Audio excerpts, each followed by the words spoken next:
Welcome to Chronicles of Old Singapore. This is Dr Loh KS, and I speak to people about their memories of Singapore before it became a global city. Very happy to have with us today Mr. Yeo, who is currently in Siglap and not too far away from where he used to live in the past, which was at Kampong Chai Chee, which is the topic of our podcast today. Mr. Yeo, good morning. How are you? Good morning, Dr. Loh. Welcome to the show indeed. So, Mr. Yeo, I'm very interested, in Kampong Chai Chee. When I hear the name Chai Chee, of course, it's associated with Singapore's industrial history and with this famous German company that made cameras in Singapore in the 1970s, right? Which we all call Rollei Singapore. But before Chai Chee, the housing estate built by the HDB, came about, there was a kampong in the area, and it's called Kampong Chai Chee. So Mr. Yeo was a resident of this kampong, and I think he has very, very rich memories of this kampong. So much so that he even wrote a book on it. Is that right, Mr. Yeo? Yeah, that's right. Before I wrote Kampong Chai Chee, I was staying. Before I moved to Kampong Chai Chee, I was staying at Bedok called Tanah Merah Kechil. Right. Then at Tanah Merah Kechil, I was born in 1946, and then shifted out to Kampong Chai Chee in 1963. When I was in Bedok, I wrote this book called The Little Red Cliff. Then after that, I shifted over to Chai Chee, which I stayed until the land developed. And I wrote this book called Kampong Chai Chee from 1964 until the land development. Wow, that's fantastic. Okay. I didn't know there are two books. What's the first book about? It's about Bedok. Where I was born until we shifted out. I see. You are a writer. I cannot claim that, but I just like to write. Very good to hear that. Okay. Let's talk about maybe writing the books, right? So the first book is on. Is it on Kampong Bedok? Okay. Bedok, okay. Yes. Where Dennis Tan stayed. Remember Dennis Tan? Yeah. Bedok Village. We had a previous podcast with him and his family. Yeah, he was the one who introduced me to you. Correct. Thanks to Dennis. Shout out to him. So did you actually know the Tan family? I don't know. Yeah. Oh, you don't know them. Okay, but do you know where their house was? Yes, it's behind my distant relative shop. Okay. But I do not know them until he told me about it. So maybe you can tell us, Mr. Yeo, why did you write those two books? Because during my young days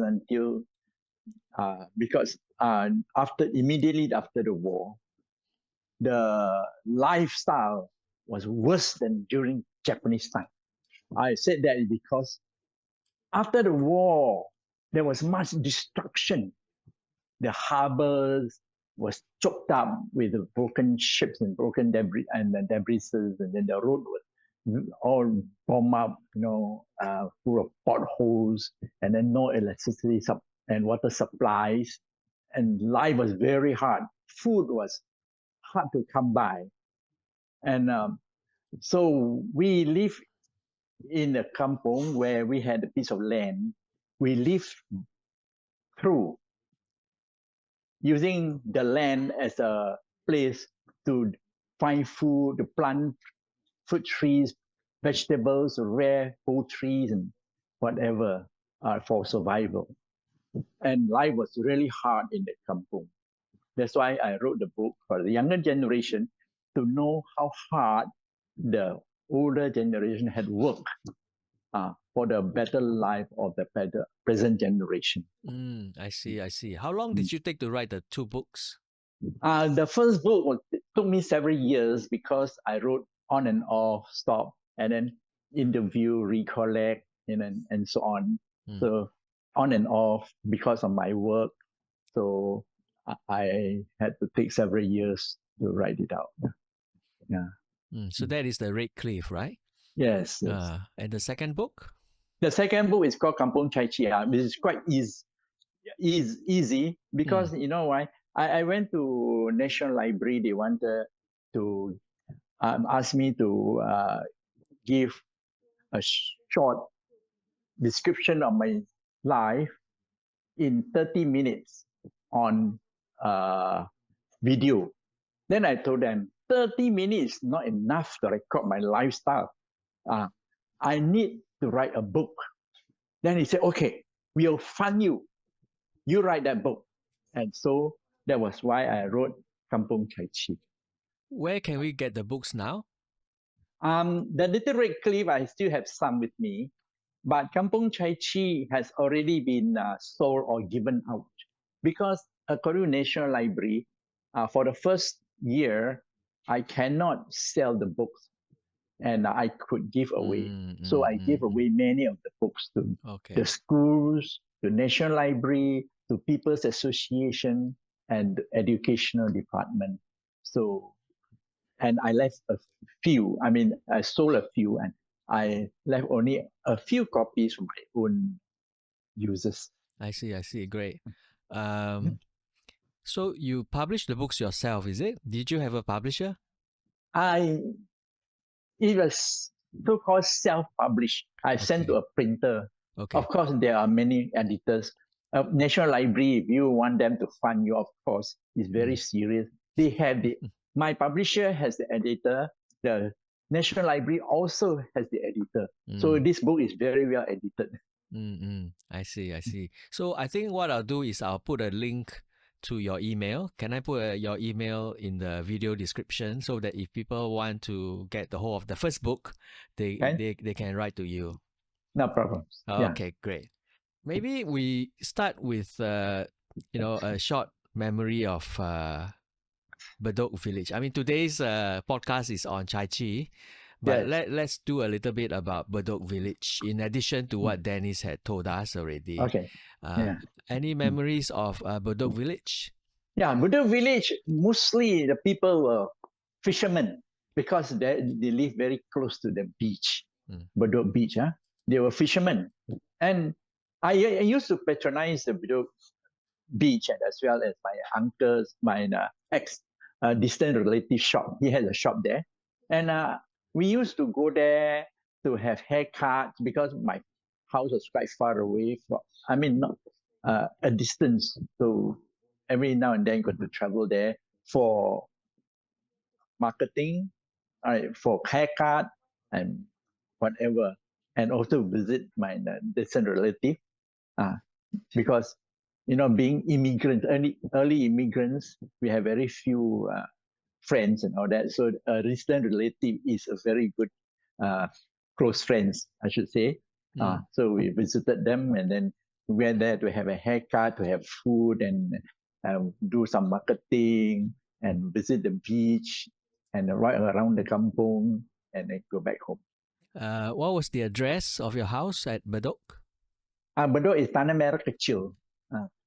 The unit number, is there a unit number? 598-29 Tanah Merah Kechil Road. 598-29. 29. Okay. Tanah Merah Kechil Road. So I have Bedok Village here. Haji Salam, there's Kampong Santeng. Further west, a little bit. Chinese Cemetery, that's the one, Tanah Merah Kechil Road. Okay, this one. Yes. You live here? Yeah. Okay. Then we walk to Bedok Village. I think this map is a bit too old. This is 1954. Yes, I'm very familiar with that because I have a map too like that. Yeah. Okay. Although they named the village on the eastern side here. You can see? Yeah. Bedok Village. But okay, so it's quite far away, it seems. Not actually, because within walking distance, I should say. I see. Because those days everywhere we walk. I see. So did you live very close to the cemetery? Yes, definitely. At the edge of the cemetery, This Kampong cemetery Santeng. at the time was still being used, right? Yeah, of course. It was a Teochew cemetery. It's called Teochew Kampong Cemetery. Okay. Santeng. Uh, How far is the cemetery away from the graves? How far away from your house? Actually, it's at the edge. We live at the edge of the cemetery. Okay. So every now and then you can hear the people prayer and the gongs and the crying and when during burial time. Very interesting days.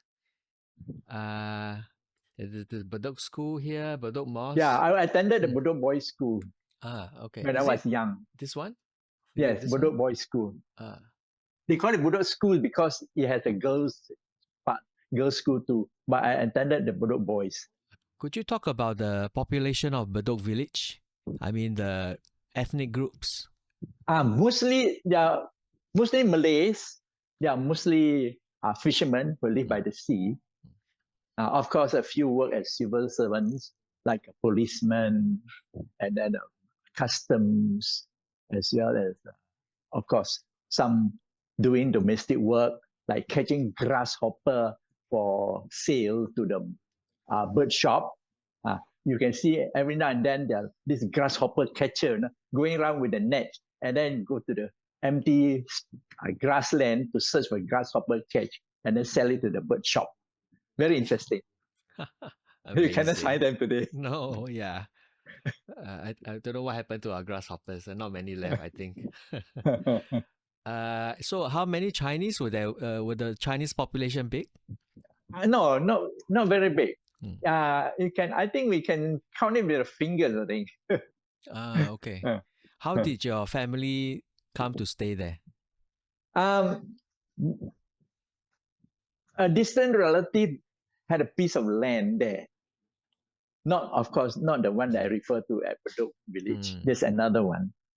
He had a piece of land, and being empty, he called us to my grandmother and grandfather over to occupy the land free of charge, because those days the landowner would attract people to go there and stay there to help develop the land.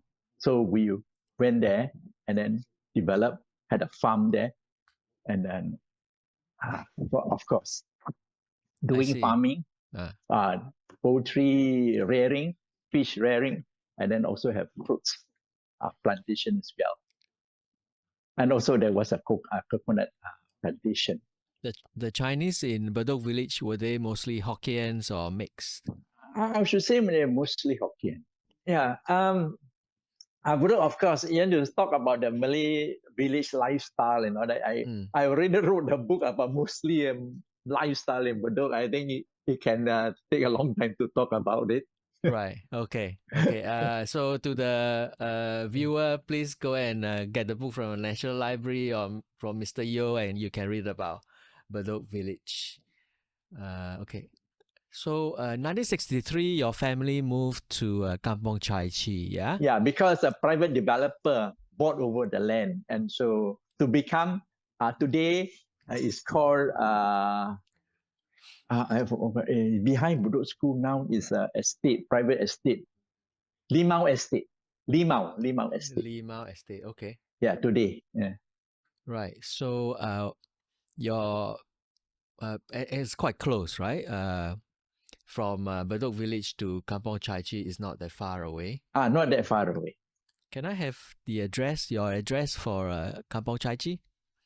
262B. 262B? Peng Ghee Road. Peng Ghee.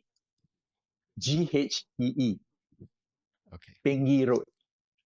I can now show you the other map.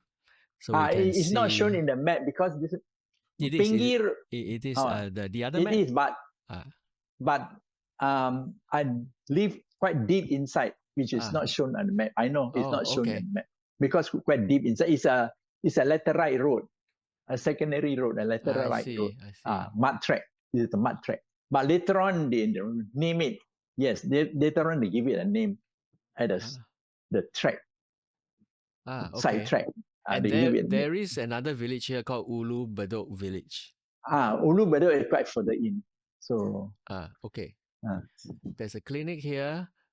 a And clinic, this, I suppose it means the Utamram Clinic, which is donated by a rich Indian philanthropist. All right, because at that time, the people in the East, I do not know, that has the highest number of TB sufferers. I don't know how they got the number, but they said that I do research, saying that the people in the East had the greatest number of TB sufferers. So this Utamdram, Mr. Utamdram had a piece of land. He donated a piece of land to build a clinic for the TB patient. interesting. Today is still there. Sata Utamdram Clinic is still there. Okay. And there's a Kramat close by. Kramat is already, could be the Indian landowners Kramat. Shrine. It's a shrine. Okay, so tell us about Kampong Chai Chee. What was the population? Yes, Kampong Chai Chee quite a huge kampong, which stretches from Changi Road right into quite near the airport. Even though Kampong Chai Chee, they like to concentrate on the Chai Chee market, but this name Chai Chee spread right until the edge of Paya Lebar Airport. And the population, I could say, quite substantial. Few 100,000. I cannot actually tell you how much. That's okay. The population, was it also a mixed population? Mainly Chinese, but of course there are some in Kaki Bukit, there are Malays. There are quite a few Malays, mostly Chinese. Right. And Chinese are mostly Hokkiens or mixed? Hokkien, Teochew, and a few Cantonese, Hainanese. Mainly Hokkien. Mainly Hokkien. And Hokkien group also. There's one thing like to say, the Po surname had its temples there because I think the village of Po, they shifted over wholesale right into Chai Chee. And so they set up the temples, and then they had the clans there. And if you go to Chai Chee in the school, you open up the register, 1/3 of the register are Po's surname children. Okay. Interesting, huh? The Po's are what? They are Hokkiens? Yeah, Hokkien. Yeah. And yourself? You are Hokkien? Yeo. Hokkien Yeo. Hokkien also. Okay. Yeah. Were there many Yeos in Chai Chee? Yes, we have a few houses of Yeos because from China, some from Telok went to Telok, some went to Chai Chee, and one or two were the Bedok and Tampines when they came from China. Right. Of course, in the Yeos in Chai Chee is also, of course, not as many as Po's, but it's quite a number. I see. What was the occupation of the Chinese? What were the common occupations? Very varied. It's very interesting. In comparison with Kampong Bedok and Kampong Chai Chee, it's a vast difference, right? In Kampong Bedok, there are mostly Malays, there are fishermen and people in the civil service. But in the Chinese kampong, they have a wide varieties of occupation. There are farmers, there are some local factories, owners like coconut processing, tofu processing, fishing, of course, rearing fishes, being farmers, landowners, and pig farmers, chicken rearing, and so on. There's different varied varieties of occupations. Dressmaking, and many other, and of course, gathering swill from the hotels and restaurants. Swills, those leftovers. From the, you mentioned coconut. So there were many coconut trees in the area? Yes. The coconut trees, in between the coconut tree where the kampong stays, where the people stay, in between the coconut trees. And the Malays were the also... Malays, they are mostly settled at the Kaki Bukit. They are, of course, there are one or two families who mix with the Chinese. Tell us about your family. How many people were in your family? My family is a huge one. I'm being my father and mother, grandmother, because my father died during the war. My grandfather died during the war. My grandfather, my grandmother, my parents, and 6 of us siblings stayed in the same house. At first, when we stayed in Bedok, it was an atap house. But when shifted over to Chai Chee, we had a zinc house, zinc and wood house. And with a farm there, we helped in farming. Early in the morning, we went to school, and in the afternoon, we helped in the farm. So your a lot of family work. were planting vegetables? Planting vegetables. And my mother would go to the Chai Chee market, and we would ferry the vegetables to the market for her to sell, and then come back home and do gardening, I see. vegetable gardening. Yeah, and then we have pigs and the chicken as well. Then my neighboring farms are fishing farms. They rear fish, ornamental fish. Ornamental fish? What kind of ornamental fish? Like, for example, the rainbow fish, the goldfish, and other type of fish that sell in the fish shop, for export to Europe and so on. Fighting fish? Do they have fighting fish? They also have fighting fish, of course. Okay. They also have fighting for sale in the fishery, in the fish shop. Okay. Can you describe your house? How was your house like? It's a big. I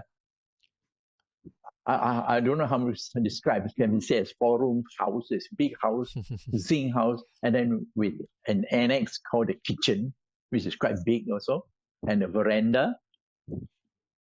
We had dogs and chicken around. Was the house flat on the ground? Flat on the ground. Flat on the ground. Yes. What was the floor? Well, cement. Cement floor. Okay. Yeah. It's quite considered, as compared to other houses, quite good. Quite good, yeah. Yeah. Others, they don't have cement and made of attack. Yeah. The walls were wooden. Wood, of course. Made of wood. Okay. And the light can come through, the air can come through? True, yes. Yeah. But of course, lighting, we had to use kerosene lamp, the pressure lamp, and kerosene lamp. And then for cooking, we use firewood as well as charcoal. We have a big quadrant, cooking place, where we cook using firewood and charcoal. That will be in the kitchen, huh? Yeah, kitchen, yes. And the toilet? Toilet, we had far in the middle of the farm. So if you want to use a toilet, you could walk through a pathway to the farm away from the house. Okay. And this one is a night soil kind of toilet. Right? No, it's dropped into the pond. The droppings are in the pond for the fish. Oh, okay. So it's built over the pond. Yeah. Okay. Very convenient, huh? Yeah, and the fish will eat up the remains. Yeah. Somehow they never die of ammonia, huh? No. Oh yeah, I should ask you the size of your farm. How big was the farm? How big? I should say, we have occupied quite a large space. I cannot describe how big. Let's say like basketball court, court, bigger. No. I should say 10 or 20 times that a basketball court. Football field, bigger than a football field? A football field, I should say. All right. The football field. Okay. That's quite big, yeah? Yeah, quite big. Of course, farm is different. Yeah. It's not that today's flatted farm, you require a small space and then go high up to the sky. But it's not an urban farm, it's a traditional rural farm. Yeah, traditional rural farm using fertilizer from markets. When they can't sell the fish, we would go there and substitute all the fish that cannot be sold, and then we brought back to the farm, and then after that we let them decompose, and we use that decomposed matter as a fertilizer for the vegetables.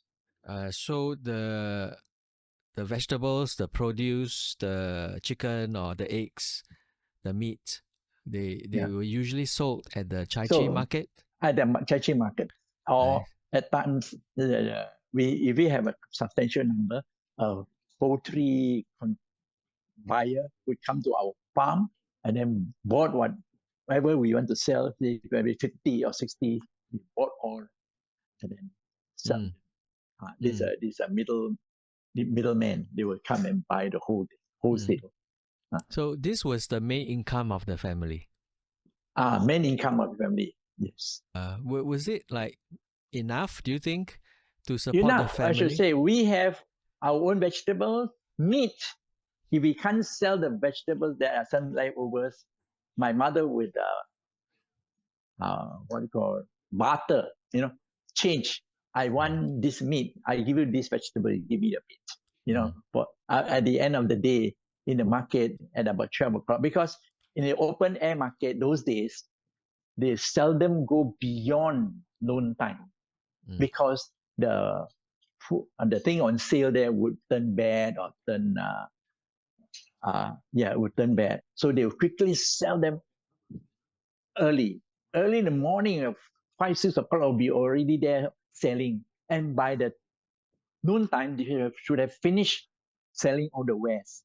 If not, they would turn bad because in those days there were no ice and all that to ice them. So we would try to finish as quickly as possible. And then those you can't finish with butter with the fishmonger, butter with the butchers, right? And then after that, yes, we brought home. And yeah, so that takes care of the basic necessities, lah, huh? yes, those days food that are frozen, put in ice, they are considered not fresh. Those days people are very fussy eaters. If put food, any of the raw food put in ice is considered frozen food. They won't buy, So we have to sell them fresh in the market. And by noon time, all should be sold. If not, they have to either bring home or thrown away or exchange. Right, I see. Can I ask you your house, right? So the basic necessities are taken care of by the farming. Did your family, buy a lot of, like, of course, rice, sugar. Yeah, I mean like furniture, things like furniture, or even later on maybe electrical consumer goods. Yes. Of course, in the earlier days, one kerosene lamp can use for generations because it's sudden spoil for kerosene lamp. It's just only a bottle and then with a wick, and that is considered a lamp already. And then all you need to do is kerosene. So those things sudden spoil. And whatever what is consumable is only the kerosene and the wick, and it's quite simple to replace. So those days, the things seldom get spoiled. Right. How about furniture? Furniture, we buy only once. Okay. They'll We last. seldom buy only once and last. Yeah. And if any furniture go creaking or what, we repair ourselves. How long did you all stay there? In Kampong Chai Chee, we stayed only for about 15 years. Okay. Oh, that's quite long already. Yeah. Yeah. 15 years, so that means about 1978 you all moved out, right? Yeah, we moved out in 70s, yes. Okay, so in the 70s, right? I suppose in the 70s, you would have started to work. Yes, I was. And income would have risen, right? The family household income. Yeah, I started to work as a teacher. I see. Teaching. Did the family begin to, furnish the house more, buy more things inside the house? No.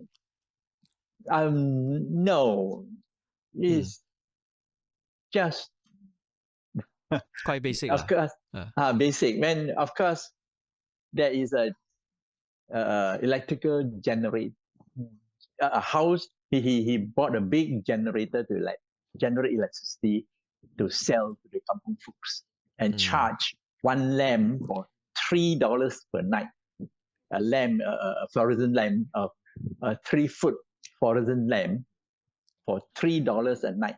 That means a few hours only. until 12 o'clock. Starting from 6 o'clock, 12, they started to switch off already. And then for 1 month, you collect $3. Right. So that is a private generating electricity. How about things like, TV, radio? No, at that time, TV, radio seldom come by. I see. Radio, yes, but not TV. Okay. Fridge also not yet lah. No. Okay, we didn't have fridge. Okay. Okay. Tell us when you were a kid, right, in Chai Chee, you help out with the farming. Yes, of course. Yeah. What did you do? Yeah. Many things. We collect the dung from the chicken coop and then put it in a place where we can decompose them. Of course, dung you cannot add directly to the farm and to the plants. You kill the plants because it's too strong. So you have to decompose them. So every morning I would have to clear the dung from the chicken coop and then brought over to the dunghill or whatever, to be decomposed. And of course, plant plowing, transplanting, plowing and transplanting, which take quite a great job. And also watering them every day 4 times is no joke. 4 times a day. 4 times a day because fresh vegetables, leafy vegetables requires a lot of water. Okay. Where did you all get the water? From our ponds in the farm. Okay. Ponds. We dug quite a few ponds around. So. And your drinking water, where did you get the drinking water? From the pipe. I mean, we from the got pipe government water. Okay. Portable. So pipe. there was a tap in the house? Yes. Yeah, tap in the house. Okay. You all didn't use like a well water? Well water only for washing clothes. Washing clothes. Okay. And also washing the houses. The floors. What were the vegetables that y'all were growing? Of course, it's hard to say in English by chai sim, Hokkien chai sim, pak choy, pei chai pak sim, pei chai, and then the bayam, and the kangkong, and several others, like long beans and bitter gourd. Local vegetables lah, huh? Local, yes. And who were doing the feeding of the pigs and the chicken? Feeding of pig, my sisters, the eldest, he being stronger. So we make the pig food and they fed the fish to the pig. Did you like doing all this work?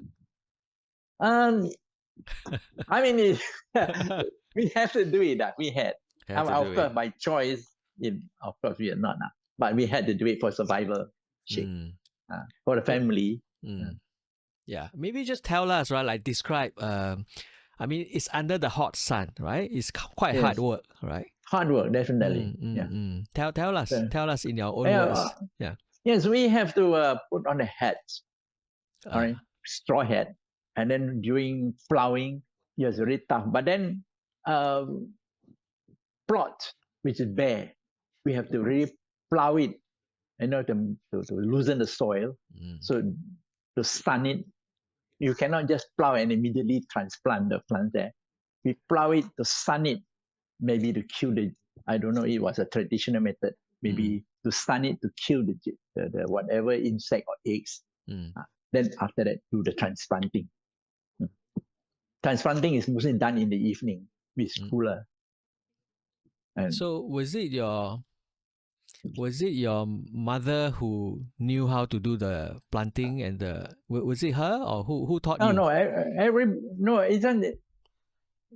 We were young, we already know. It's from generation brought down by my grandmother from China. So the way she worked, and then everyone followed her and exactly what to do. We know what to do. Even when we were children, we also knew what to do because we saw the adult doing it. And so from then on, everybody does the same thing. Wow. Yeah, but all this kind of knowledge is lost already nowadays. No, the Nowadays, kids. lost already. Don't know, the kids don't know what's transplanting. Because vegetable come into our table is so fresh, so nice. It's not so easy. First, you have to prepare a plot to sow the seed. You cannot just put one seed to one place where it is grown, you know. You have to spread out the seed where they grow, sprout out. The seed will grow into seedlings, which is about 3 inches or 5 centimeters long. For let's say, for example, chai sim, for example, all right, we will then pull out, transplant it, and plant it, say, to a empty plot about say 6 inches apart. 6 inches apart. So every 6 inches there's one plant. That's called transplanting. Then after that, water it every day, 4 times a day, and then after that fertilizing, and then spraying of insecticide, until about 30 days or 40 days, time for harvesting already. You cannot be too old. Too old, nobody will buy. Did the different plants have different kind of requirement, like water? Different. Yes, different. Of course, the hardy plants, the bayam, the long beans, bitter gourd, they don't require so much water. But of course, the leafy vegetables require much water. So interesting, huh? Actually, it requires a lot of skill and experience, huh? That's true. And during the rainy days, the whole field cannot be overflooded. If once overflooded, they all die. Did that happen before? Yes, of course. When the Bedok barrage during heavy rainstorm, to prevent flooding in the Bedok area, which department? At that time was called City Council, would shut off the barrage at Bedok and close the gate. And then our whole farm was flooded. And so the plant died. You are talking about Chai Chee? Chai Chee. The river Bedok is connected to Chai Chee. If you look at the map, there's a river Bedok or Bedok. Today it's called Bedok Canal. Long ago it's called river Sungai Bedok. Sungai Bedok. Of course, in the map it's not shown. But in Bedok map, you can see Sungai Bedok. Today is Bedok Canal. Okay, Sungai Bedok here, right? Is it this one? Yeah, that's right. Right. Okay.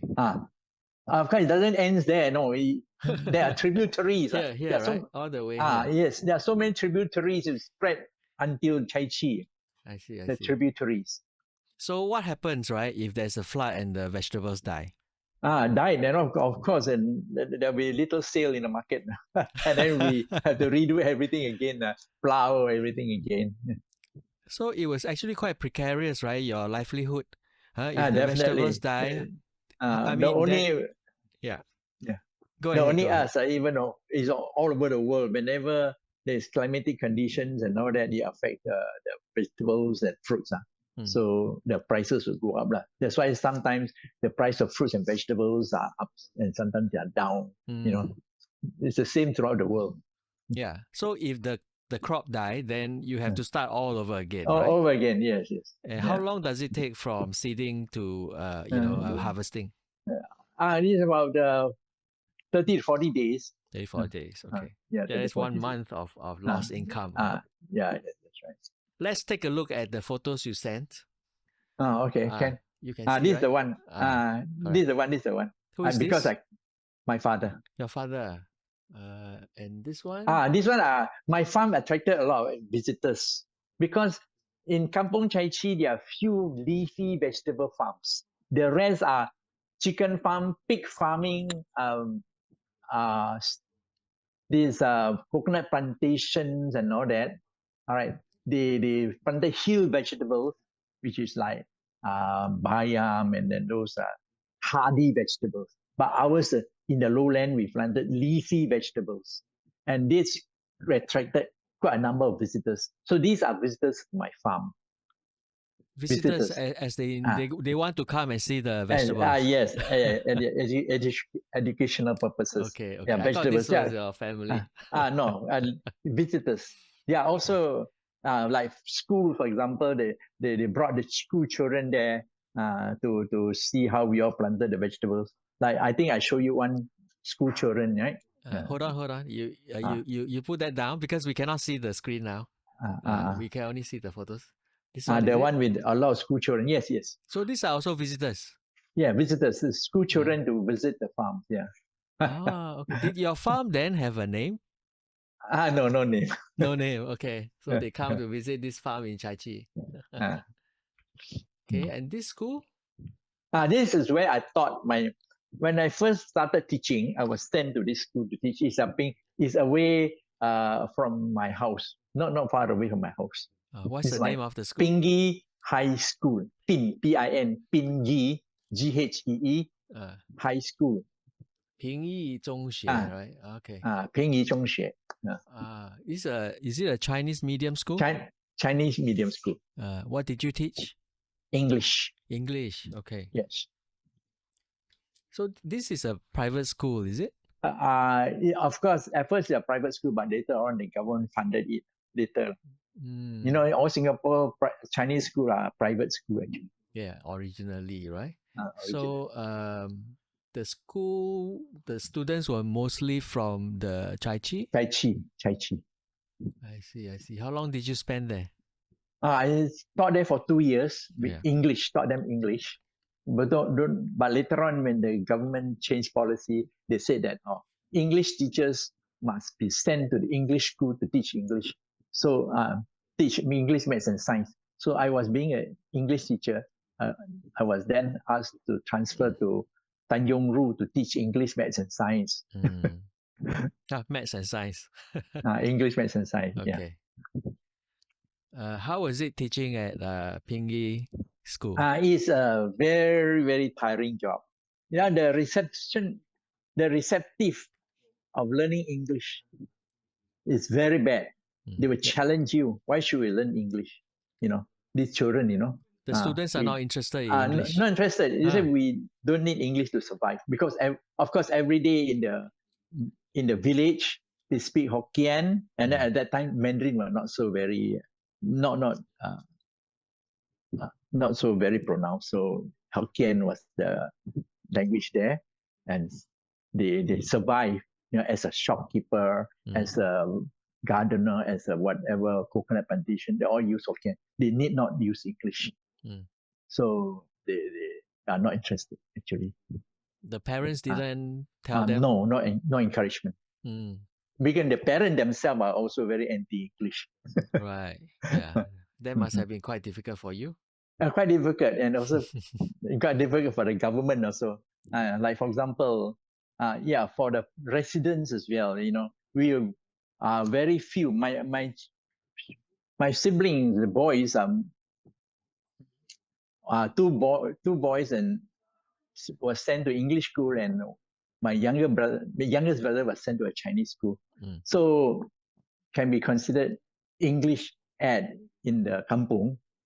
And of course, being the very few English ad in the kampong, we also had to accommodate to what they want. Like for example, writing a letter, they would come to me, and then or how to read the bank savings book, how much they have in the bank saving in English, they also come to me, or any letter, they would come to me to translate, And there was one day a man came with a big envelope, and he stated there, $100,000 to be won. And then this man saw so many zeros. He said, "Hey, you, can you interpret this? Is it because I have struck a lottery or what?" Then I saw it was a Reader's Digest envelope. It says, subscribe to Reader Digest, $100,000 to be won. Yeah, Reader Digest was very popular in those days. Yeah. Okay, let's go on. Is that you? This is my brother. Your brother. My youngest, standing among the vegetables, the gourds and the long beans. Is this a nursery? Yeah, not necessarily. It's where the, the vegetable plants are. So why do you build that shed? What's Are there the for them to climb. Climbers. okay. For example, bitter gourd, they need to build something for it to a prop for it to climb. If not, they spread over the ground. Yeah, last time the kids are always under the sun, right? Out in the sun. Yes, out in the sun, Barefoot. Bare-bodied, bare-bodied and barefooted. Yeah. Of course, visitors. This is also another visitor. There are so many visitors here, and then we took photo of them, and then during Chinese New Year, our cousins and all that would come. Oh wait, and visit I us. I should have that one. So this one is your cousins. My cousins all. Yeah. Okay. They don't live in the same house though, right? No, of course not. Yeah. They live nearby or nearby. They live nearby, also in Chai Chee. okay. Yeah. Kampong Eunos, Chai Chee. Do you have your own photo, your family's photo? My family photo. I think I have to. Sorry, I have to go and take. Okay. Can I? Can. Thanks a lot. Okay. This is my family photo. My father and mother, and then the 4 siblings. Six right. actually. 6. Right. Which one is you? Which one? Sitting next to my father. Okay. Okay. Are you the eldest? Is it? The eldest boy. My eldest sibling is sister. My eldest is a sister, and then I'm the eldest boy in the family.